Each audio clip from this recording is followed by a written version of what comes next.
Hey y'all. Come on up in here.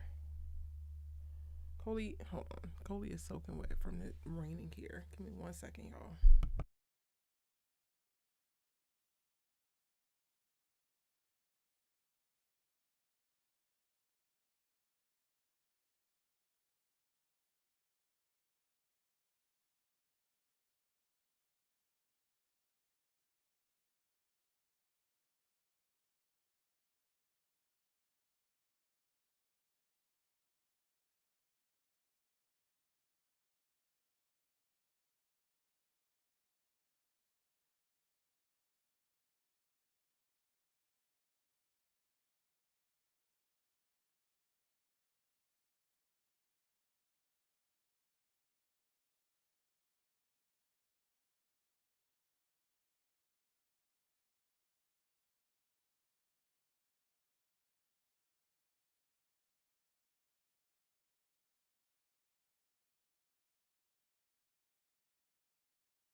All right, y'all, we're going to be getting started very shortly to talk about Harlem, all things season 3, but all things the entire series as we unfortunately have experienced the series finale. I will be right back as we let more people come on in here, and this is going to be a good one.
Hey y'all, welcome in to the Harlem series finale live after show. And I have been so excited to talk about this series.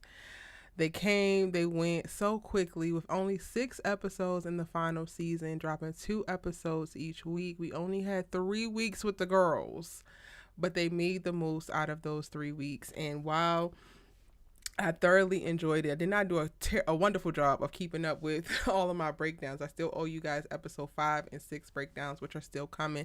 But I definitely wanted to do this live after show.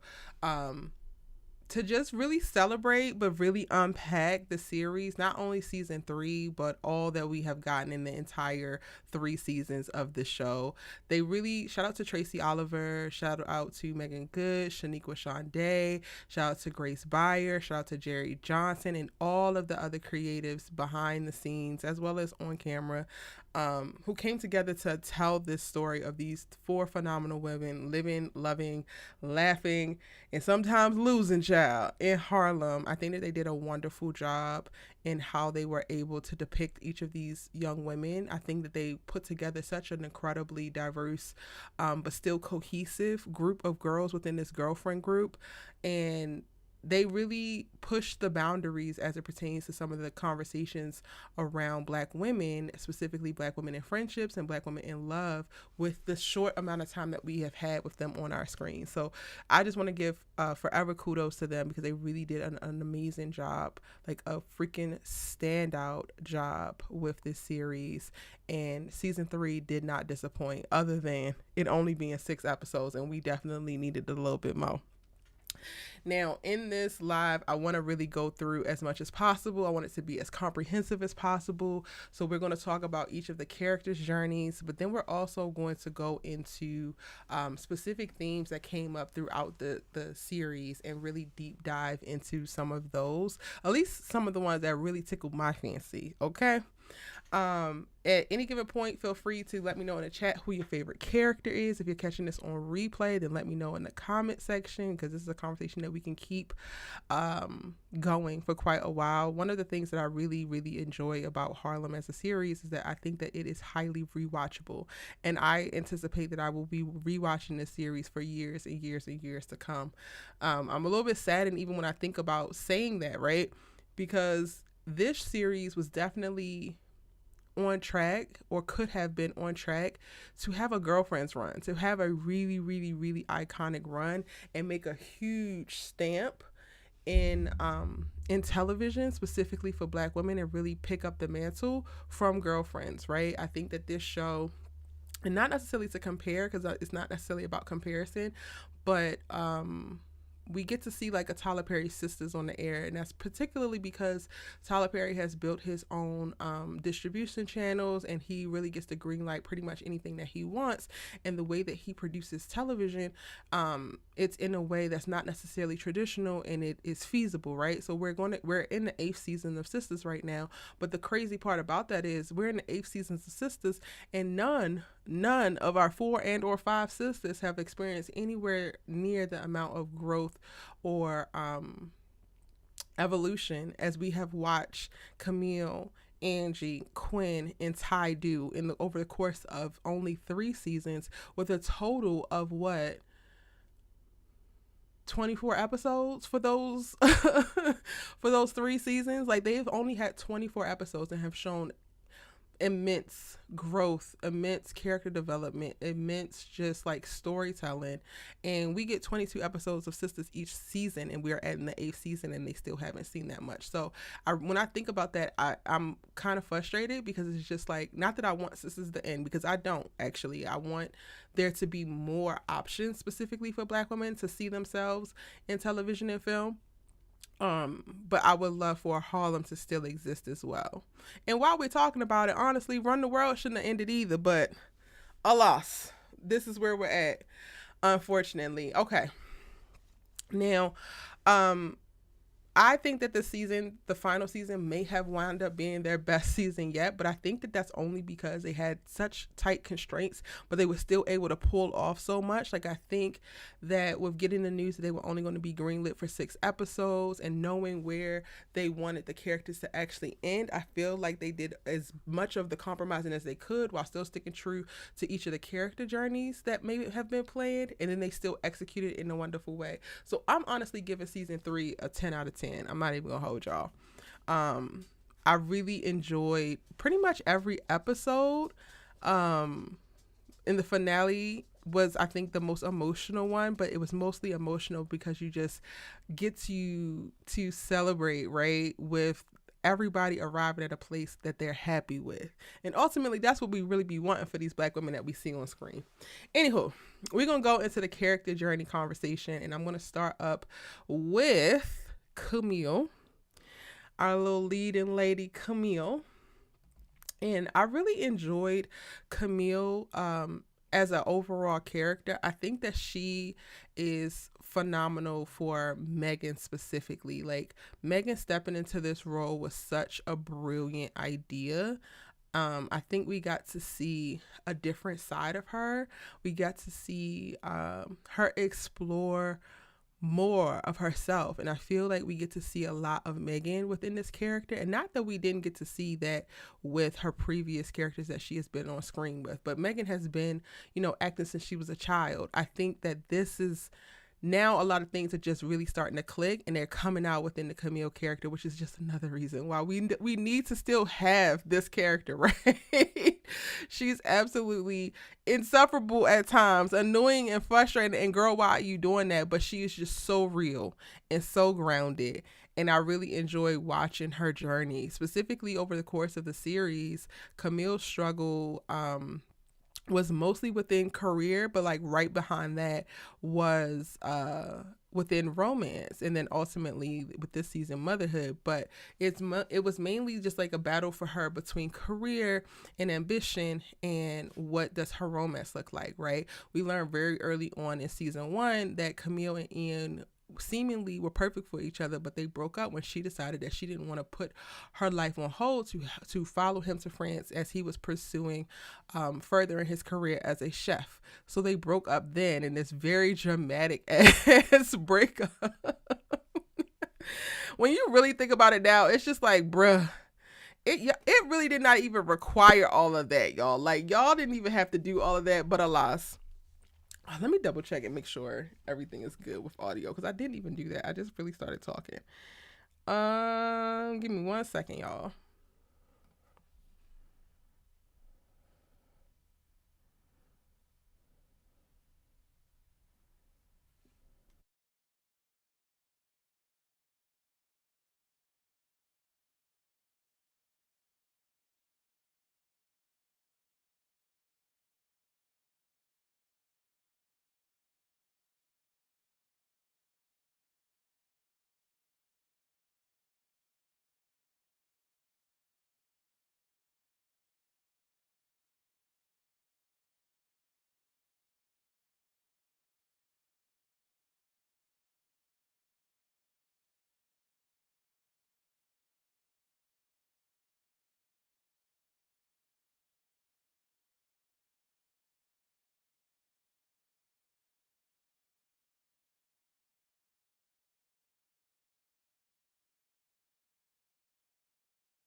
Okay, we back.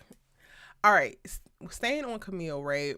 Camille had the battle between her love and her career and wanted to make a name for herself, which honestly was really parallel to what Angie was going through. But it was very cool to see how different it was because Camille was trying to navigate that within academia, which could be a very like white centric place of like excelling, and Angie is trying to do that specifically within the arts and within the creative space. So in season one, we start off with Camille and Ian breaking up, and then he moves back, and we get the context of their breakup when he finally like moves back, right? When he moves back and she sees him, and then that is when it becomes a thing. Hey, Keish, welcome in, boo. Um, but he comes back with a fiance, and Camille is not sure that she is completely done with him. She thinks that she want him back. Wait, you haven't finished watching? You gonna have to catch it on rewatch. Yes, Keish. Yes, girl. It's been like 2 weeks since the finale. Wait a minute. Yeah, you gonna have to catch this for rewatch, honey. Cause I gotta go ahead and get it out the way. There's so many other shows right now. Like Surface is coming back, and I want to really do that. So yeah, girl, you gonna have to catch this as a rewatch. But then come in and share your comments, and then y'all can always hit me up on Discord or in the DMs, and we can further talk about it once you finish the show. That is no problem. That ain't no problem. That ain't no problem. Anyway, the quick little rundown of Camille, right? So she has this whole back and forth in season one with the whole Camille is back and she kind of wants him back, but I'm over him, I'm fake over him, but you're not actually over him, and he's not actually over you. What is so interesting to me about Ian, and I know he's catching a lot of flack right now as it comes like with the finale, is I think that Ian is written so true to how a lot of men think and operate, and they might not like it, but it's what y'all be doing. So like all you got to do is stop doing it, and then you don't have to worry about that being a representation of you, but you doing it, so we go put this on screen. But I'm gonna get into that because I'm gonna have a whole section where we talk about the good guy paradox, right? Because in the whole Camille chapter of it all, he is a thing in and of itself. I just wanted to make that note because while I'm describing this from like the outside looking in specifically on Camille, she was 100% not alone in the foolishness and the shenanigans that is the back and forth on the Ian and Camille roller coaster, right? But she, wanted him and pursued him to a certain extent up until the point of like ending his engagement with Miru with a kiss. They were so messy. And then we get to see in season 2 what it looks like for them to be in a relationship. We got hints of it when we were getting the context of them breaking up and how important Ian was to her at the time of their breakup, right?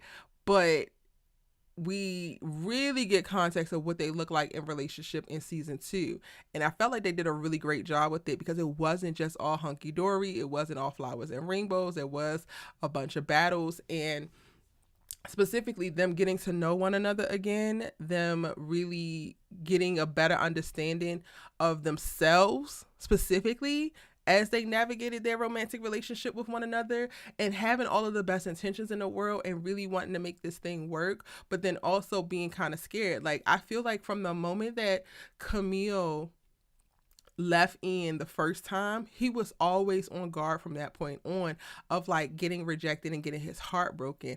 And not to say that this was all Camille's fault, because it's not. At some point, you also just have to, like, to me, stand up for what you really want and put yourself out there. Rejection be damned, right?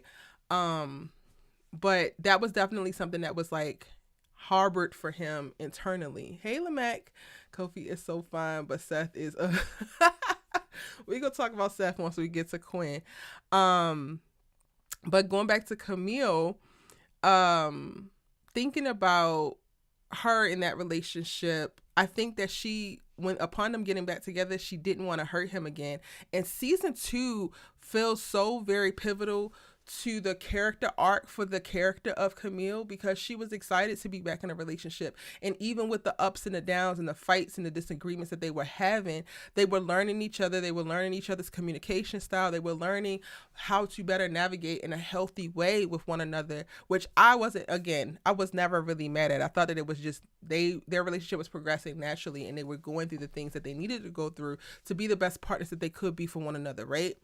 So we get to the end of season 2, and Camille finds out, or coming up on the end of season 2, and Camille finds out that she possibly can't have kids. And then now all of a sudden, well, I don't want to have kids anyway. I knew from that moment that Camille was full of with that. I felt immediately like, you are trying to hedge off this rejection. You are trying to make yourself feel better on the retrospect and be like, oh, well, I didn't even really want kids anyway, when you did. Like, we had never heard your character speak about, oh, I don't want kids. Oh, I just want to be able to have this bomb-ass career, and that's it. That's all. You and Ian were even talking about kids. And then once you found out that it would be harder for you to have kids, or the likelihood of you having kids, and you finally revealed it to Ian, because child, when I tell you, Camille's ass struggled so hard in season 2 with avoidance, and like, she is so damn non-confrontational, which I get, but then also, girl, some things you got to discuss. Once she finally revealed that to Ian, and Ian was all on the like adoption train, the IVF train, like, okay, fine, we're gonna have to figure it out. It might be harder, but we'll figure it out. I was like, great, this is not actually a problem. But Camille made it a problem for them, in that, oh, well, I don't actually want kids, which to me felt a lot like it was steeped in her ego of like not wanting to feel like damaged goods, right? Not wanting to feel like she was incapable of like giving Ian something that really meant a lot to him. And I get all of the emotions that come with that. I get the thoughts that come with that. Like, that is all very real. But for her to make a definitive decision that they don't need to be together specifically because of that, versus deciding to work through what those feelings for her mean and what that looks like. And not that you have to in that moment come up with some answers, right? Not that you have to have it all figured out, but she literally just positioned it to Ian like, well, you want this and I want that. And it's like, girl, you just decided you want this yesterday, like 5 minutes ago, actually, not even yesterday. Who does to say that you actually want this? It gives that you don't want to hold Ian back. You don't want to hurt Ian again. And you don't want to be the reason that he doesn't get something that he really, really wants, which is all very, very valid. But Miss Girl, you acting like you never wanted kids is some bullshit. You acting like you're not hurt by learning that is some bullshit. So you're pushing off and ignoring real feelings that you have underneath, and the grief that comes with those potential feelings and the loss, only for us to be set up at the top of season 3 with, oh my God, you're actually pregnant. So then all of them damn thoughts of like, oh, I don't actually want to be a mama really go out the window. Aside from like the one of you don't want to be your mama, which again is also valid, but to me, it just, again, unearthed the fact that Camille was on some BS when she was talking about she didn't want to be a damn mama. When she said that she didn't want to be a mother, I said, Camille, you're full of honestly, honey. And don't get me wrong, it's a woman's choice, and I am all for women who don't want to have kids and decide that, but Camille just never gave that. It felt like an excuse. It felt like a way for her to get out of the relationship and to like lessen the blow for herself and for Ian, and ultimately it exasperated it, because you put us back on this goofy ass roller coaster with you and Ian, who ultimately want to be together, because Ian did exactly what Ian does. Ian took his ass he took his ass and found another woman, as a gainfully employed fine ass black man in Harlem. He would took his ass, found another woman who of course wants kids, of course wants a family, of course seemingly wants the same things as him, and like settled, which is the thing about Ian for me that we gonna definitely get into. So Camille has all of that going on with her romance, and then career-wise, she spent most of season 1 trying to become a tenured professor, trying to come up in the academic space at Columbia, where she was teaching, having Dr. Pruitt as a major antagonist to her career and the growth that she wanted to experience. Season 2, she's like finding her footing with her voice and decided to like know her worth and all of that. And also you get to see, honestly, as Camille like walks into more confidence and command of her career, I feel like there's a little bit of a parallel to her, to how she's moving within relationships, right? Like at the time that, her and Ian were back together in season 2, her career seemingly going good. And I hate that particular note because Ian to me doesn't give Mike and never gave Mike. He never gave, he wanted to like stop her shine. He never gave, he only wanted her to arrive to a certain point. So for me, all signs always pointed to Ian and Camille were supposed to be together, and Ian was Camille's perfect partner. And she wanted to create a good amount of problems because she could not believe it to be true. And if we had more episodes, if we had more seasons, I think ultimately that will probably point back to her mama and how she grew up and what she had seen as she was growing up. But we don't. We only know that she got the flighty ass mama that she got. And Miss Ma'am is a narcissist at times. Because I don't even fully understand her mama, but, we here. And to me, it was just interesting watching Camille's, trying to balance that, the career, the romance, and then now the motherhood. But ultimately, I think that she got the perfect ending in actually getting Ian back, actually getting the baby that she did want, even though she wanted to act like she didn't want. I wouldn't be surprised that if we, while I don't think that we'll ever get this show elsewhere, because I was asking about it, I've known that they were going to, this was the final season for a long time. I've known that. And I've been asking since I found out, can we do something about it going elsewhere? And it's really not going elsewhere. But I would love it if Tracy would consider a movie. And if we got an update of these characters, I would not be surprised if Camille and Ian end up with 4 or 5 children. I would not be surprised at all.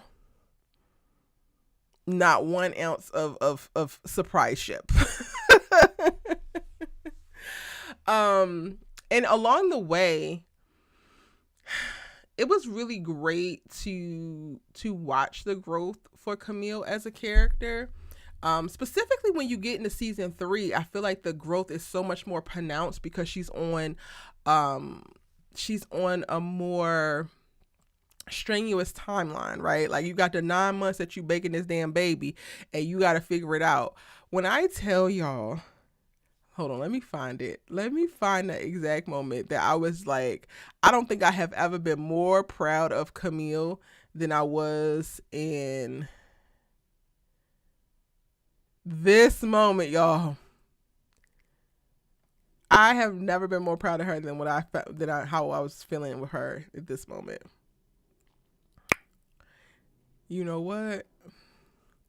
Hell yeah.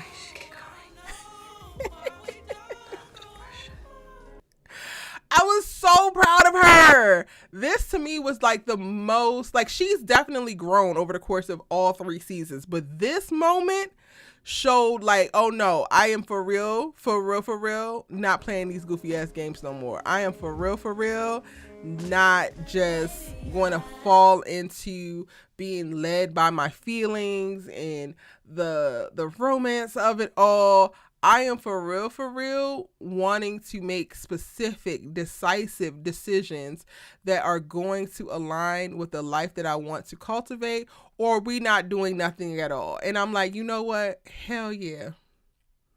Hell yeah, Camille.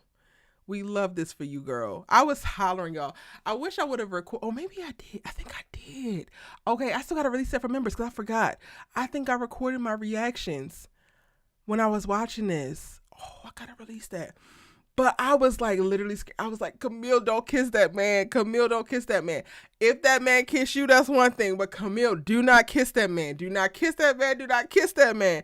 And when she did not go in the rest of the way, because Ian pulled that little, he come 90%, all you got to do is come 10%. I said, nope, you don't even do that. You need to go, he need to come 100% or not at all. Ian needs to figure out that he actually really wants to be with this woman. And he's done playing these games around, I'm just going to do what the hell I think I'm supposed to do versus what I actually feel is right, because I want to be perceived as the good guy, and my perception matters more than my happiness, than me feeling grounded and at peace with certain decisions. Yeah. I was so proud of her in this moment. Lord knows. Where's my chat at? Y'all, if you just popping in, let me know who's your favorite character. Right now, I am on Camille and exploring her journey over the course of these 3 seasons, but talking about a few of my favorite moments from the most recent episodes as we, talk about this series finale. I was so proud of this girl. Now, mind you, I knew that they were going to end up together.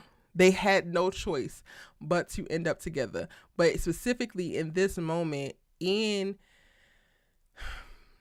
had to be put in a position that he was actually making a choice. Because when you think about it, when we go back to season 1, the end of season 1, when they kiss the night before the wedding, so much of that was put on Camille. Like, you came and you kissed me the night before the wedding and blew my whole life up. I was ready to go ahead and marry this girl. And later on, yes, Ian took a little bit more responsibility for it. But for the most part, it was positioned like, nah, Camille came with the wrecking ball and got the wrecking. And in this moment, I felt like it showed growth, because not only is she present in her feelings, because she does want him and she has wanted him for quite a while, but she also is present in a certain level of maturity that she wants to possess, and that she wasn't crossing any lines as they were going through the 9 months of her baking this baby and figuring out their co-parenting and like making certain decisions.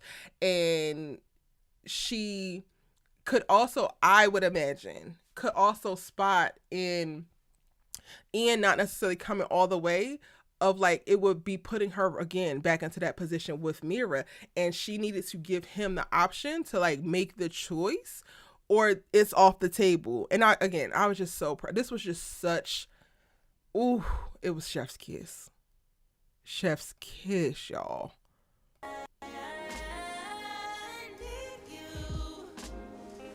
Facing fear is never easy, because it's loved every minute of it. Ian was forced to sit and like, yeah, you're gonna have to go home to your Portia, because she ain't a hoe, but Portia. Don't make me call Portia. I live for this moment, y'all.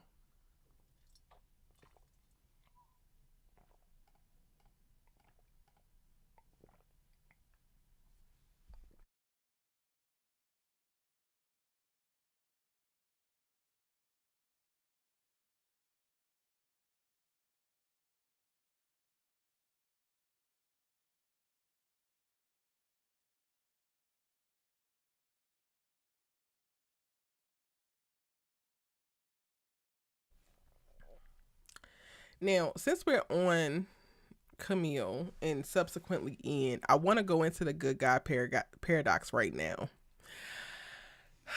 Because I don't think that there is a young man on television who accurately portrays this paradox as authentically, as specifically, and as beautifully as Ian as does. While Camille was back and forth with the dramatics and it's giving a little bit chaotic, honey, Ian's ass is the perfect partner in that too, because Ian, to me, presents like the good guy who comes from a good home or a good family, who comes up with a good plan for his life and is going along and checking all the boxes off so that he can achieve the things that he thinks are the good things to achieve in life. And it's really hard to me when trying to like discuss this, because it sounds, I think, to people like, oh, what are you saying? You don't want him to have a good life, or he not supposed to be a good guy? And no, I'm not saying that at all. My biggest issue with this particular paradox is I struggle with people, not even men, but mostly men. I struggle with people who have decided, right? They come up with this script, they come up with a plan, and this is what their life is supposed to look like. This is the things that they're supposed to do. This is the time frame in which all of those things are supposed to happen, and they stick to it. And I have a problem with that, because that does not allow for the flexibility that comes with life in and of itself. Like, I think that we don't talk about it enough, especially when it comes to like heterosexual relationships, about how there's so many men in the dating market, right? Or out on a dating scene, who are dating cool and are active in the dating, but they are dating with this plan in mind. And ultimately, there are a lot of women who end up in marriages who were just the woman who happened to be with the man at the time he wanted to get married. You were with that man at the time that he wanted to have kids. You were with that man at the time that he got the promotion. So then that unlocked the other thing. And I think when men specifically are going through their lists, their plans, their good God plan, and they are not allowing for their decisions to be informed by the life that they are experiencing, by the people that they are experiencing, then ultimately everybody winds up suffering, right? When we think about Ian in the mirror thing, right?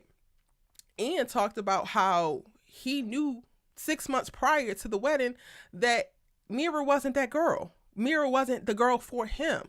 But he was still going along with it because that was the plan. And that was what he was supposed to do. He done went to France, got the apprenticeship, has come back at this hoity-toity chef, taking over this new restaurant in Harlem. Career, it's popping. So what's next? Get married, get a house, inherit your family's brownstone, start a family.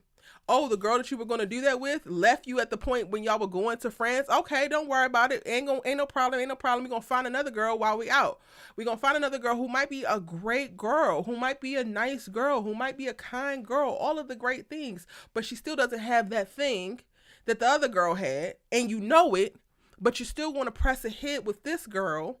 Because one, the first girl hurt your feelings. Because two, you don't know how to deal with your actual feelings, right?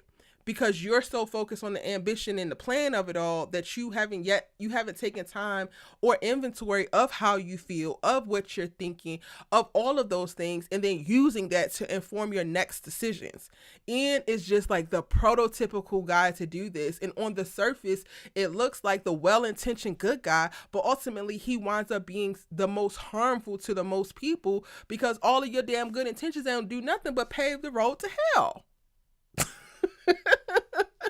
Think about it. You knew 6 months before the wedding that Mira wasn't the one that you should be marrying, but you were still going to marry her. So had Camille not come and kissed you, you would have been married and then headed for divorce 4 months after you got married because you knew that this girl wasn't the one.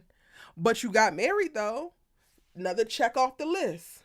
Lord forbid you impregnated her, then now we got kids coming into a broken ass home when you knew well before you even married their mama that you wasn't supposed to be with their mama, but you did it anyway. Dangerous. And then that to me went on to repeat itself when it comes to Ian and Portia. Let me try to pull it up for y'all. Hold on.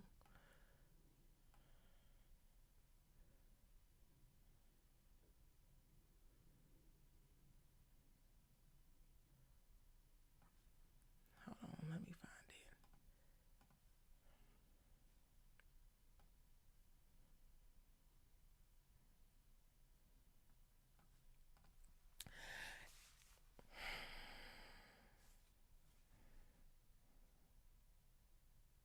This if Portia would have went ahead and had babies with this man, she knew she would have brought that on herself. All of the turmoil that was to come because she knew that wasn't her man. She wanted him to be her man, but she knew that wasn't her man. And the only thing about us only having 6 episodes this season is that I really, really wish that we would have gotten to see her process being told that Camille was pregnant, and then a little bit more of them behind the scenes, because we get a couple of episodes to show how, Ian and Camille come to a really great point. They are on the same page and they're co-parenting great, and he's at all the damn appointments, but we don't really get to see in this final season what that means for Portia. So while she has all of the things that she speaks to in this final moment in the finale, right, which kind of allude to what she might have been feeling over the course of the 9 months, we don't actually get to see it, and I feel like that would have been additional, a cherry on top. But this this Ian is you digging your damn heels in, trying to stay with the girl who is at the same point you are in life, and she's good enough. I've known her since I was a child. I get along with her. Maybe we have really great sexual chemistry. It doesn't matter that I'm still in love with Camille. It doesn't matter that Camille is actually having my baby, which is what I wanted to begin with. And I know that the only reason why we broke up is because we thought that we were never going to have a kid together, but now we're having a kid together. But I can't go back to Camille because she might actually walk away from me again, because she tends to do that, and that hurts my feelings, and I have yet to deal with my feelings. So I don't know actually how to process this, or even to communicate to her that I'm scared in this moment. So I'm going to stay in this relationship with this lady and drag her ass along, knowing good and damn well that she ain't my wife either. Dangerous, y'all. These men are dangerous. Like, I have had a problem with it for so long. Once I like got up on game, I feel like when I was around 29, I started to peep game when it comes to these niggas. And it's like, I when I tell y'all, I literally do not ever, which I think I have navigated in a way where I'm pretty much out of the space where I could potentially get caught in this. But I do not want to be caught as the girl with the man, the wrong girl with the man at the right time. Because he's feeling the itch and he want to have some kids now because he think that's what he's supposed to do, and that's going to give him another notch in his belt. That's going to make him feel like he accomplished something. That's going to reaffirm his ego and that he's a leader. No, sir. If you do not want to be a father, I don't want to have your children. If you don't want to be the father of specifically my children, I don't want to have your children. If you do not want to be a wonderful partner specifically to me, not just to any girl, these men be having goals of like, I need to get married, I need to buy a house, I need to have kids, I need to become vice president or such and such, which is fine. But it's not at all costs, because you cannot just slot anybody into that spot. And that is what I think we get to see with the Ian character, especially this season, as his character comes like full circle, right? And we get to, you know, the uncomfortable position of him wanting to kiss Camille in this episode, and then get into the finale after Portia breaks up with him. We get to actually see like, oh wait, this isn't a copy and paste type of thing. It can't just be just anybody. It has to be her. It always has been her. And in this case, that is Camille. Love this for them. Wait, what? And I know, like, I have a bunch of TikToks that I want to respond to because people were like ethering Ian's ass over there.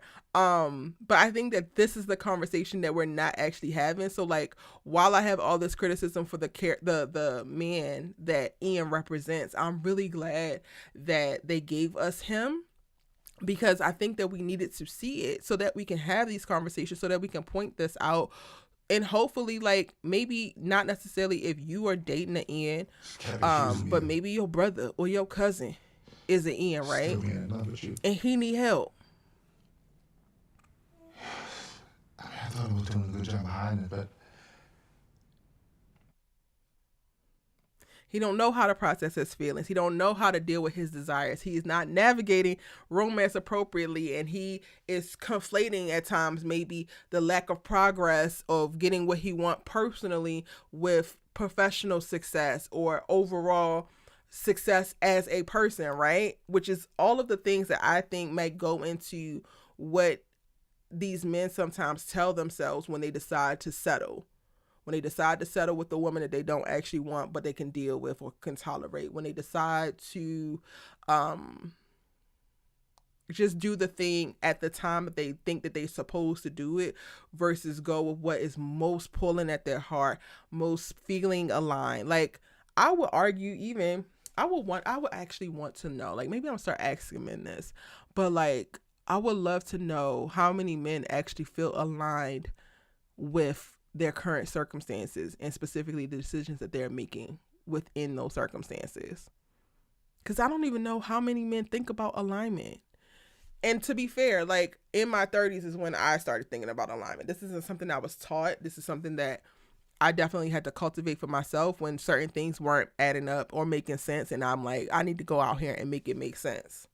What the hell is going on with this? Hold on, y'all. It's distracting me. So yeah, those are just some of my That is a thoughts as lot. it pertains to Ian and Camille. If you're catching this on replay, let me know yours in the comment section. I love I you. love this moment.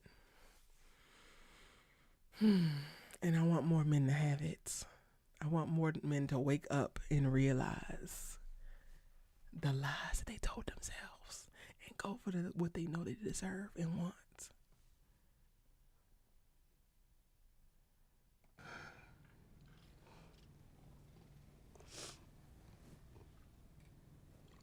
And I ain't never stopped.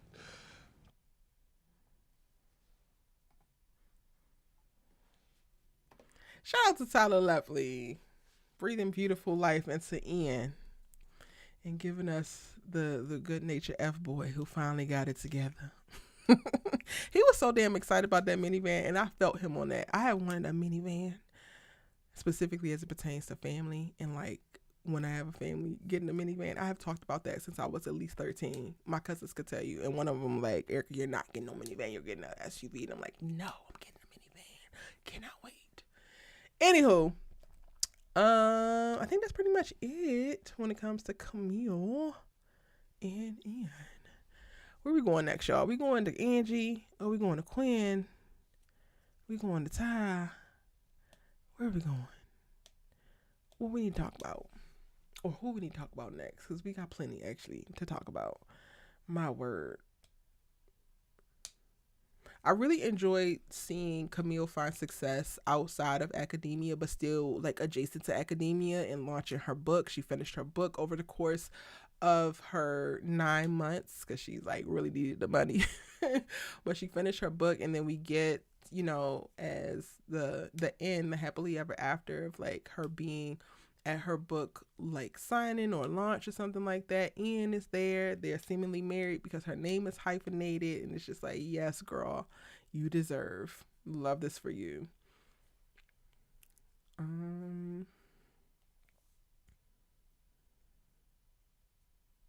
Oh, I do got a question for y'all. I felt like Camille and Ian were always in game.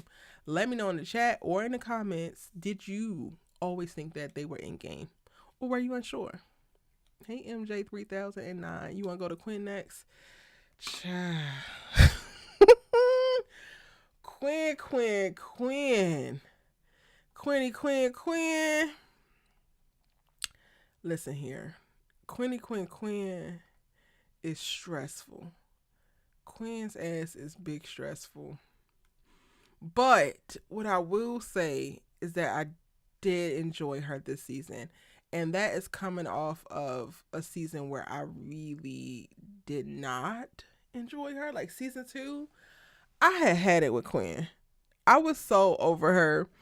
But let me go back to season 1 like I did with Camille. Let's not fear Erica. Let's go ahead and let's be honest. So when we meet when we meet Quinn, she is the trust fund kid who also has the toxic ass mama who cannot figure out how to love her correctly, but does love her, but can't figure out how to love her correctly.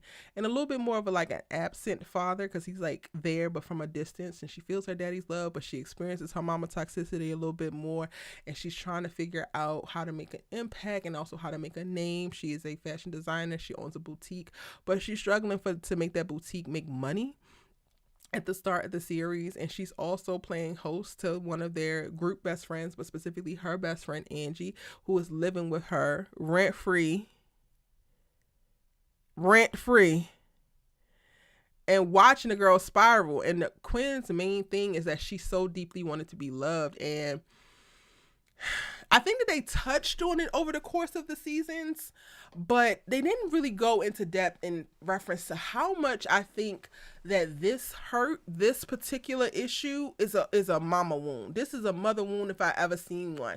Quinn's desperate desire to be loved while completely ignoring the love of her homegirls, while completely ignoring the love that she had experienced in various relationships. Wow, mind you, we see a bunch of failure to launch as relationships, but when we get to season 2 and she runs into her like college boyfriend that she dumped, that felt like it was very real. So it also feels like something a little bit more close to her kind of like taking for granted and not really given enough energy and effort into understanding that this is what she's looking for. She kind of looked past it. Versus like these other guys who are just completely trash that she's dating. Like, we see her for the most part date a bunch of trash, aside from like that man and maybe even a dude played by Robert Rashaw. I can't think of his name right now, but the one who had the kid. But Quinn, by the end of the series, it feels like Quinn's deep desire to be loved really stems from her mother wound and her mother not being able to love her appropriately. And we get to see her chasing after all of these potential relationships in season 1. And it's interesting and it's funny. And ultimately, I kind of felt bad for her because you have a failing business. You have a friend who's financially living off of you. When I tell you I could not stand Angie in season 1, and I specifically could not stand Angie in season 1 after she ran up the damn Uber account and then got her blocked. I felt like that was just so disrespectful, so disgusting, just gross. So gross manipulation of the relationship that you and your friend have and how she got you but you see her struggling. She can't even make rent. I was so over it. But Quinn, she was more of like, oh my God, she's the underdog. And oh my God, while she has a bunch, it's very clear she's still searching for a lot. And she felt a little bit more down to earth. Now, when we get to season 2 and this I need to be loved desire gets a little bit more pervasive and it pushes her to discover her queerness, I was almost damn near out as it pertains to Quinn. And it's not because she turned gay, right? It was because I felt like she was playing gay. I felt like she was playing over there in the queer arena specifically because she wanted attention and quote unquote wanted love, not because she actually is bisexual, not because she actually has these ideations. I feel like she felt like she exhausted all her goddamn options in the heterosexual field and she said, okay, now I'm gonna try homosexuality because by golly Miss Molly, by hook or crook, I'm gonna find somebody to love me. And I'm like, ho, every week I'm like, you had people to love you, and at what point are you going to learn to love your damn self? Like, Quinn stressed me out so bad in season 2 when we got to Isabella and her crashing out behind Isabella trying to put the brakes on that. I was just like, 1, I don't even believe you're gay anyway. Honestly, I don't believe it, Quinn. And 2, you were going a little bit too fast, and also I don't trust this lady. Like, Quinn just consistently put all her hopes, her dreams, and her validations in the hands of somebody else. And I'm just like, girl, why would you do that? And then you're doing that while having 3 amazing friends who you could literally put, if you're going to put your trust in it, do it into one of these black women that's around you who really care about you. You keep handing off all of this power to all these people who don't know you, who have yet to find a reason to care and invest in you. And then you mad when it don't turn out how the hell you want it to turn out. Girl, I can't, Quinn. I can't. Oh, she stressed me so bad. But Grace did such a great job with playing her. Hey, Perspective Plans. How are you, honey? Hey, Angela. Welcome in, honey. Hey, Virgo Queen. Yes, you always saw Camille and Ian as in-game. Okay. So I wasn't the only one. Quinn finally got a decent storyline for once, but a meh ending. I don't know. I feel like Quinn's ending feels a bit right for who her character is. Oh, we gotta catch up, Angela. I keep saying that, but like we really do gotta catch up. I'll be over here in my little second bedroom going live. Don't be outside, but I need to come outside. I don't know if Quinn wasn't getting good storylines because, again, like similar to what I said about Ian, right? Like we talked about Ian in the good guy paradox. While it gives so much to critique, Ian represents, or at least represented, men that are really out here. I do believe that there are pick-me women like Quinn who by any means necessary are like, I need to be loved. I want people to show me love in this way. And then are completely looking over the like found family that they cultivate, are completely looking over the man from college that adores them, but that feels a little bit too safe or too calm. So that can't possibly be it. To me, Quinn, they did a good job of like having her navigate romance in such a chaotic way because she was just such in like a lack mindset and seeking that to me tracked very well with how ultimately sometimes we get into a cycle, especially when you haven't really figured out what healthy relationships look like or what healthy love look like. We can sometimes, because I know I felt like I was in like a couple in my 20s.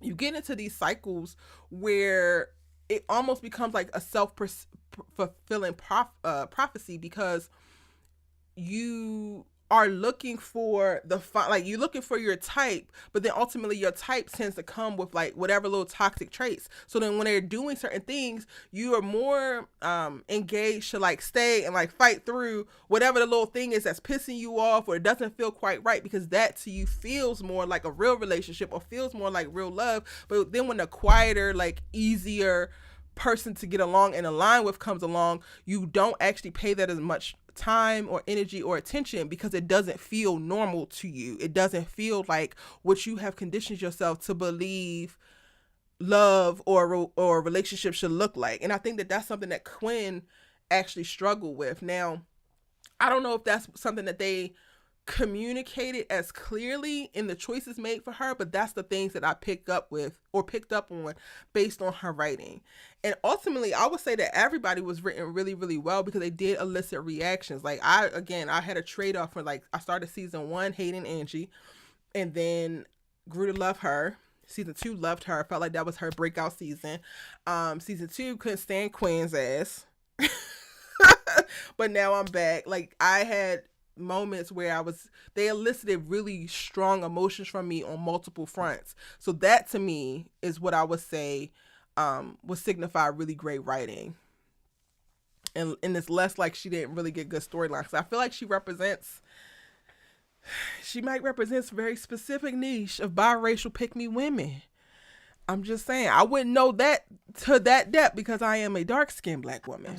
But it gives. What if this is as good as it gets? Quinn gives very authentic to somebody. Even her going as far as, like, in the towards the end of the season, her hyper fixating in the moments on Camille's baby shower, right? And her like showing up for her friends. That's something that tracks throughout the entire series. Aside from like the moment where we get to see her disappear with the Vogue 21 Questions thing and the whole thing around Isabella, which I have thoughts around why that was so detrimental to her. But she yo-yos in this place of like seeking validation, seeking love from all the wrong places, but then also being able to prioritize and give the type of love that she wants to the people around her, but not realizing or not even asking for it to be reciprocated in a similar way, because she has access to this quote unquote love that she desires in her friends. Like, no, it's not a man, but I feel like if Quinn would have gotten to the point where she gave herself the love that she was looking for, and she was able to better receive the love that she experiences from her chosen family, that she would navigate dating a lot better. She will navigate dating from a place of less desperation to me. But it took her 3 seasons to even get to that point. Or not even get to that point, because us getting to the end and her deciding that she's just going to go at it alone, that kind of feels like she just gave up. I wonder, does that... I don't know how I feel about this, y'all, because I haven't even actually processed it. But does it seem like you might as well had just stuck with Seth if you were going to, just do the solo mom thing? Like, you should have just been in this damn throuple. What y'all think? I'm not saying yes or no. I'm thinking out loud right now. Virgo Queen says that Quinn is a lot of women looking for love and validation through others instead of herself. Yes, she is. For sure. For sure. But how do we feel about her choosing to now go the whole sperm donor route and in vitro fertilization and maybe doing motherhood solo versus turning down the newest love of her life, Seth, and his throuple idea?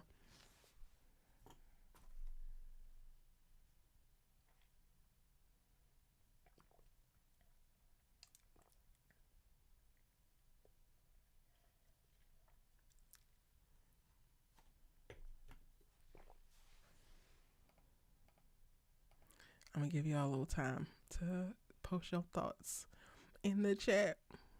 How y'all feel about it? Would you have rather her end up how she did, or would you rather her have kids by Seth and just be the primary partner? If a man told me that, child, oh, bless his heart, I wouldn't even, honestly, I don't know how I would react. I know I wouldn't be going for it, but I don't know on what scale of crazy I would respond. Because the audacity, it's the audacity for me. It is quite literally the audacity. MJ 3009. You got a thought? You have a feeling about Quinn's ending? Perspective Plan said it was a meh ending for her. How y'all feel about it? I know I'm a little bit ahead, so I want to move forward without, if y'all are typing.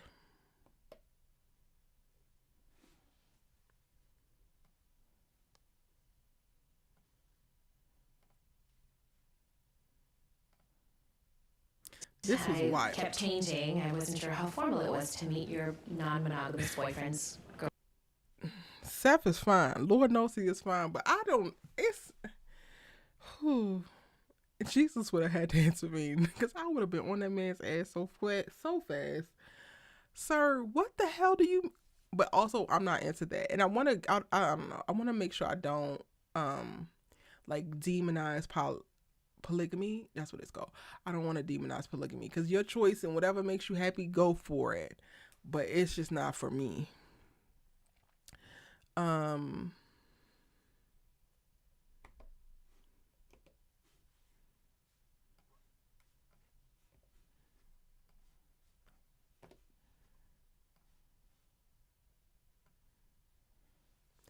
Virgo Quinn says no to Seth because that was a hot mess, but I do think that she gave up too easy and actually finding somebody that's right for her.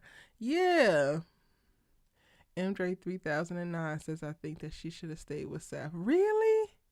She could have been kept and not alone. Ooh.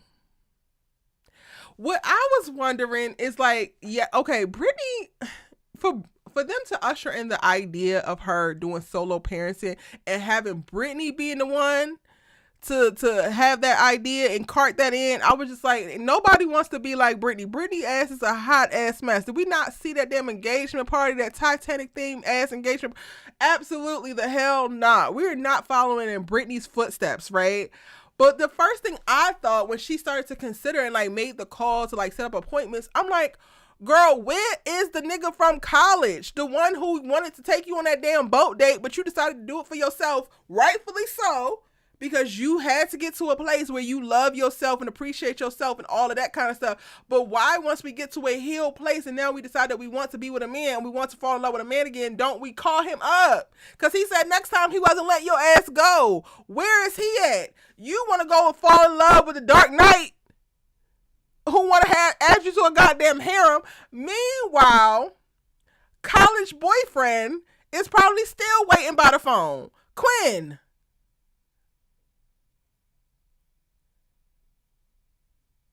Quinn did try to stay with Steph, but the side girl was doing too much. She was doing a lot. But I guess if you in that circumstance, you got to ask those questions. I guess. Is that what it is? She was asking everything. She was asking about the dang on STD screenings, all of the things. And I feel like maybe that's how you got to communicate when you're in a polyamorous relationship.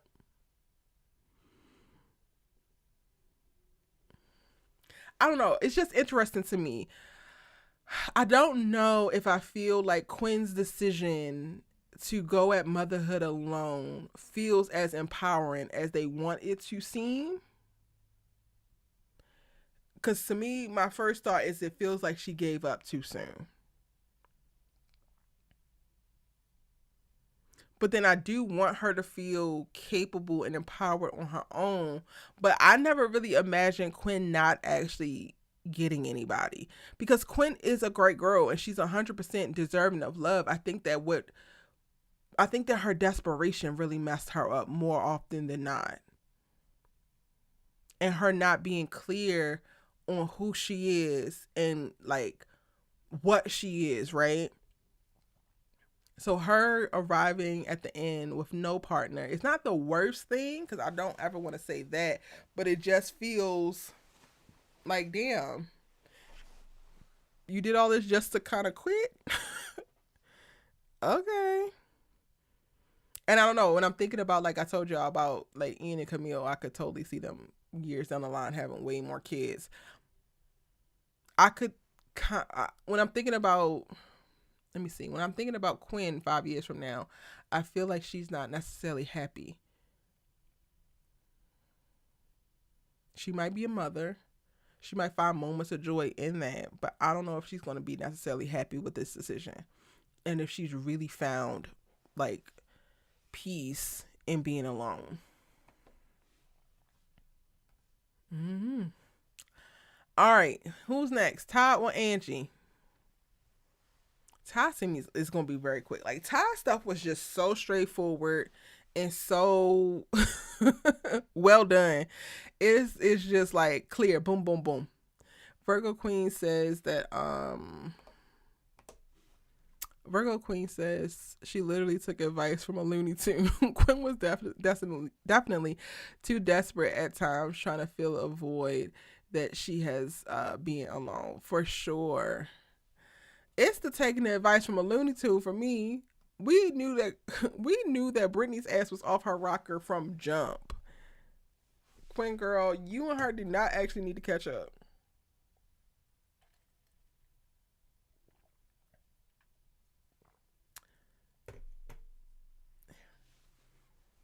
Here, let's go. Where are we gonna go? Y'all want to go to Ty?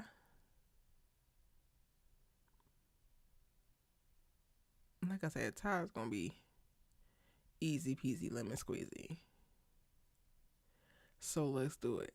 I tell you one thing. I did not imagine that we were gonna get here with Ty. I said, oh, we growing. Oh, we done playing these games. Oh, we in love. Well, all right.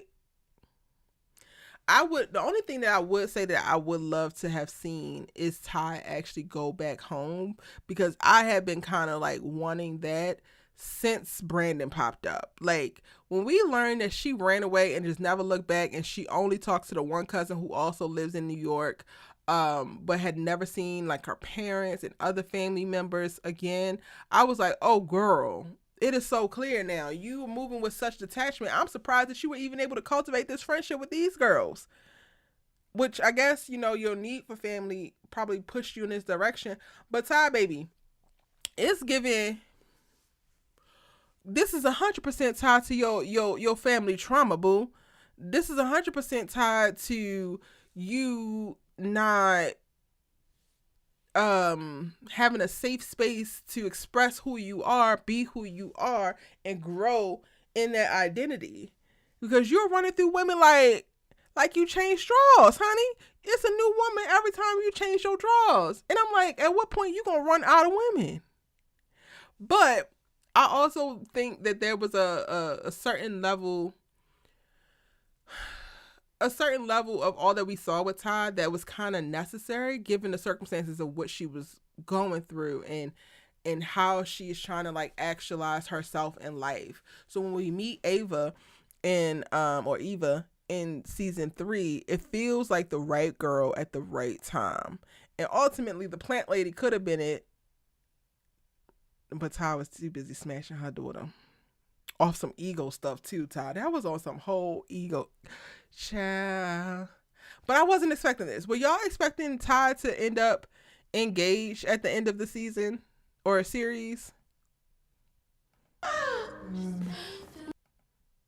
On one condition. You go down to Georgia and face your family. Were we expecting that?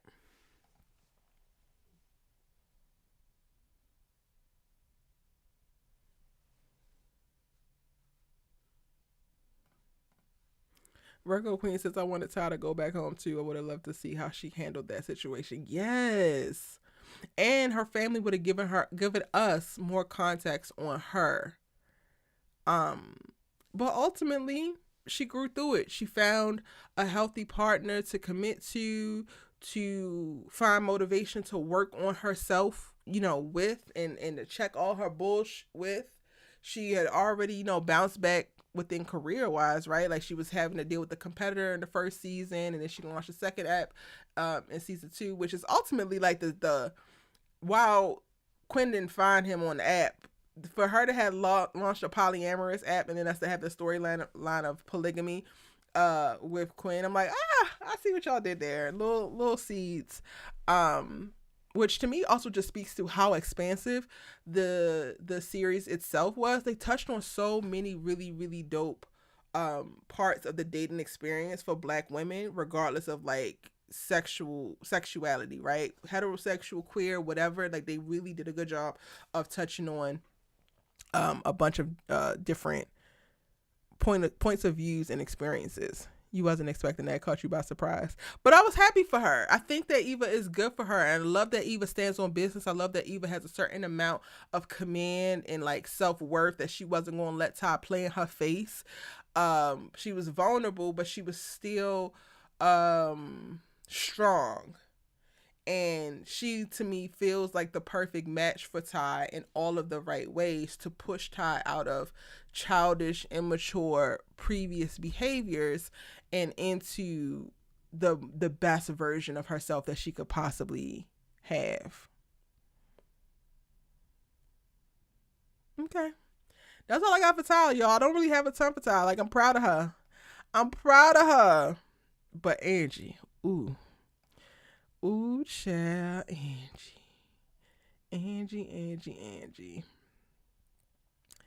me pull it up, y'all.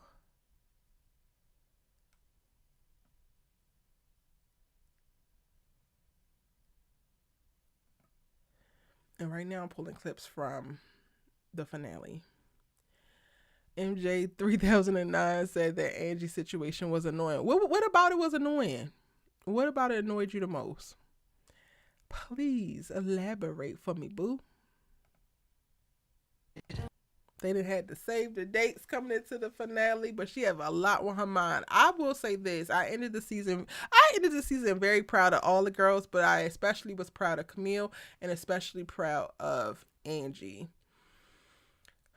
Watching her kind of almost do like a complete 180 in the romance department. She went from just like worrying about penis and getting off and not really being into like a steady relationship to developing something real with Mike, committing to him, but then also not completely like just dropping who she is and all the ambition that she has for this man, because no. I actually really, really love that for her. While I don't necessarily believe inherently that women who are going through, seasons of extreme sexual liberation and like bouncing from partner to partner are inauthentic in that, I often question what are the reasons why they're doing it, because I personally don't necessarily identify with that and can't imagine having that much sex with that many different people that I don't damn know and definitely don't damn care about. So I always wonder with Angie if she was doing it because she really was just sexually liberated, or also I just wonder it, period, when I come across women like this. I wonder if you're really that damn sexually liberated, or is this the way that you can exact control, especially if you are experiencing within your career lack of control, within your family lack of control, or lack of perception of you, control of the perception of you, and this is the one area where you get to say and do what you want, how you want, and command things in that same likeness. And that's what it kind of gave for Angie. So while when we meet her in the beginning of this series, she's this promiscuous woman who is on the rebound because she had found some success, lost her record deal, and is now bumming it on Quinn's couch. She still has very, very strong, ambitious pulls. And when she meets Mike, this is the first time, aside from like, dang it, what's her best friend's name? The dancer. He's also played by a guy I went to middle school with. Shout out to Jonathan. I cannot remember his character name right now to save my life. But he also was like helping her with lines and stuff throughout the season. Aside from like developing familial relationships, familial feelings with him, Mike is the first guy that she puts like any kind of real investment in, which was very interesting to see of her entering into that space. But you also get to see her slow down sexually as she starts to find a little bit of success within her career, which to me, again, I made the point of like Angie and Camille felt a little bit parallel to one another. They just had very different circumstances in which the themes of certain things were coming about, or showing up in their lives. The guy, I wasn't really understanding why the guy acted that way. Okay. That's fair. You wasn't really sure why Mike was acting that way.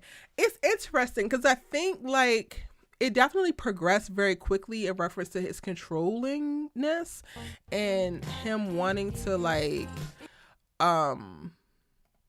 basically like pigeonhole Angie into this idea that he had for what his wife would be and the woman by his side would be, and hadn't really taken into consideration who he was actually trying to fit into this slot, which I think also again can go to what I was talking about when it comes to like when I was talking about with Ian, right?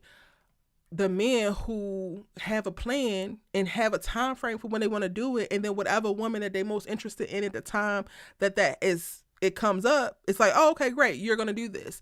Sir, this don't feel like it aligns because this girl is a star. This girl wants to be on set 9 months out the year. This girl wants to wait another 5 years to have kids when you want to have kids in the next 2. This girl wants to be out and about and to be seen. She wants big productions. This girl is deeply in touch with all of her damn family, and they have big ass family functions. You are looking for a woman that can build a life and a family just for you because your family ain't like, all of that needs to be taken into consideration before we start trying to slot women into these spots that we hope to fill, unbeknownst to them that's what they're signing up for and trying to love your ass. Like, sir, what the hell are you actually talking about? What? And I absolutely adored Angie taking the time. One, she didn't act very rashly. Like, she let certain things play out. And she, sat with it and she thought about it. So it was very mature in how she handled so much of what she was experiencing at Mike's hands. But I really do think that this moment, this was the straw that broke the camel's back, because she was already taking a couple of digs that he would spit out. She was already letting certain things roll off her back. I do believe that I gotta tell you, in the relationship, she also was centering herself a little bit more than she ought to. And I hate the idea of saying ought to or should, because who the hell is the judge of that, right? But there were quite a few times in the season where I was just like, ooh, Angie, girl, like, you do know that it's not all about you. The sun don't rise, set on your ass. But she's at a place in her life, in her career, where things are starting to click. And this is the time for her to really be able to shine and to bask in the light that she's emitting, and all of the praise and the great words and everything that's coming in, that she's calling in from her being at a great place of alignment in her prime.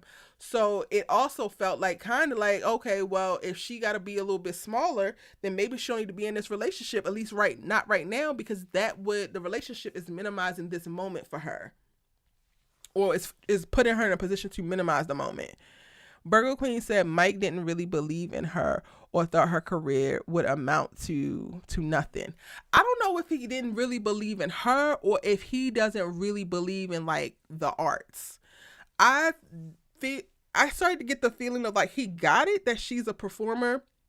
He got it that she's talented, but I feel like he gave to me more so one of those guys that just doesn't take like celebrity serious, doesn't take actors serious, doesn't take singer serious, doesn't take any of that serious, which would track in that he grew up with family who don't really give a damn about him. He probably became a real estate agent in New York specifically because it's one of the most practical things that you could do aside from like maybe being an accountant or a lawyer or a doctor, right? And it's accessible. Yeah, I don't necessarily know if I believe that he didn't believe in her. I think that he didn't believe in her actual career path.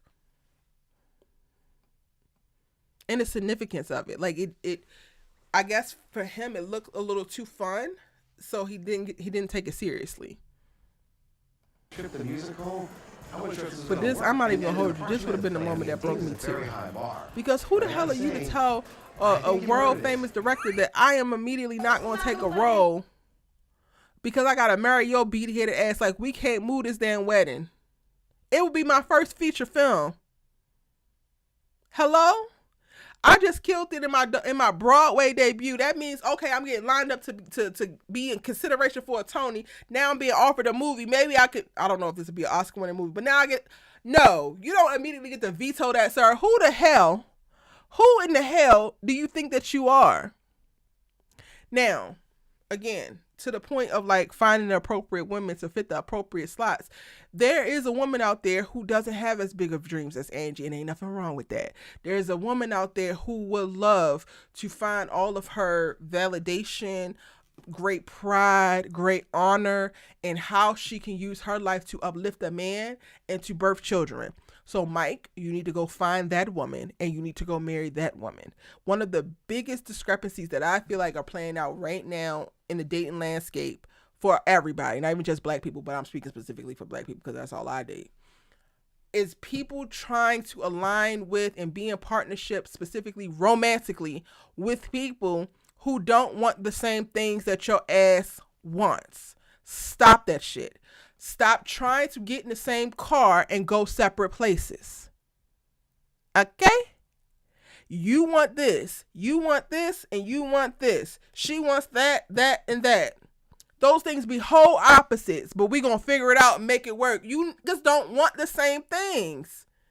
You don't want to live the same lives. You don't want to go the same place. You don't even value the same things. You just want to hump on each other. Let's call a thing a thing. That's one of the like paramount things for me when it comes to dating. I'm immediately trying to suss out where the hell is it that you're trying to go. Because my first thought is, do I want to go there? If I don't, it's an immediate no. My next thought is, what are your values? Because if I don't value the that you value, or you don't value the things that I value, I'm going to go ahead and pass, sir. Best of luck. Like, it's a whole thing. And I'm going to just go down the goddamn list. And the purpose of the list is alignment. Alignment. I need us to get real comfortable and focus on that damn word. Because we be misaligned like a mug, trying to make work, hopping into marriages, having kids with people that we are misaligned with, and then sad, mad, and angry when it don't work out what it was never going to be. It was never going to work out. Mike, it was never going to be okay for you to downplay Angie's career. It was never going to be her sitting at home waiting for you to do a closing and then come and say, hey, babe, let's go get some food. You did a great job today. That was never going to be the case. But I promise you, there's a woman who would gladly find her.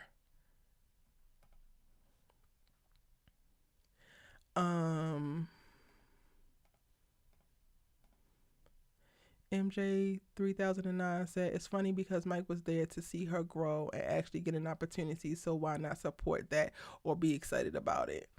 I think when he started to realize that this was real and it wasn't just a thing to pick up her spirits, and it started to clash with what he had hoped, then it just continued to get realer and realer and realer. And then they said, at first in the beginning, I thought he was going broke because of the whole wedding venue conversation. I can see that. I love the explanation. I love the whole, like, he doesn't have a big family. When they said it, I was like, ooh, Angie, girl, we got to be a little bit more considerate. But there's consideration, there's compromise, and then there's too much damn sacrifice. And we crossed the line very quickly from consideration and compromise into ridiculous ass sacrifice.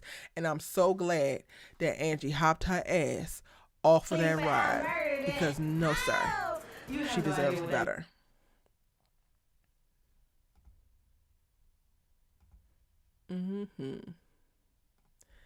All right, y'all. Is there anything else? We talked about all of the characters. We talked about the good guy paradox, which y'all love to get on my soapbox about. Anything else that I missed that you want to discuss before I go ahead and get out of here? I'm getting ready to watch Tyler Perry Sisters Child. And then I will be back here live in about an hour and a half to do my Our Sisters Keeper live after show as well. Let me know in the chat. Anything else that we missing? What are you gonna miss about the series? What character you gonna miss most?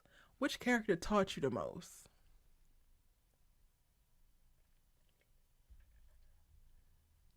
Let me know in the comments or the chat.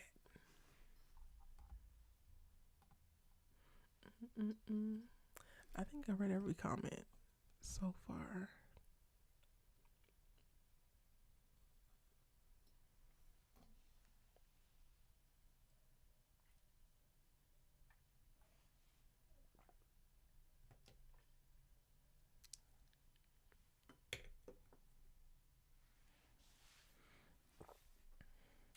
I'm giving y'all a little time to type because I know it's a little bit of a delay.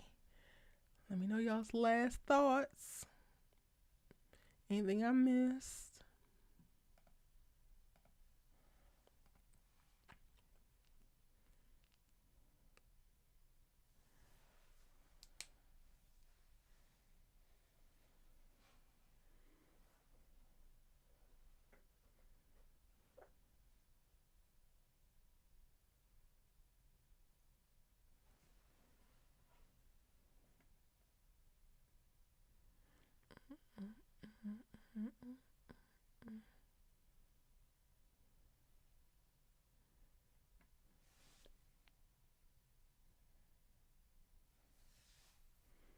Y'all, I cannot stop playing the Kendrick Lamar halftime performance in my head.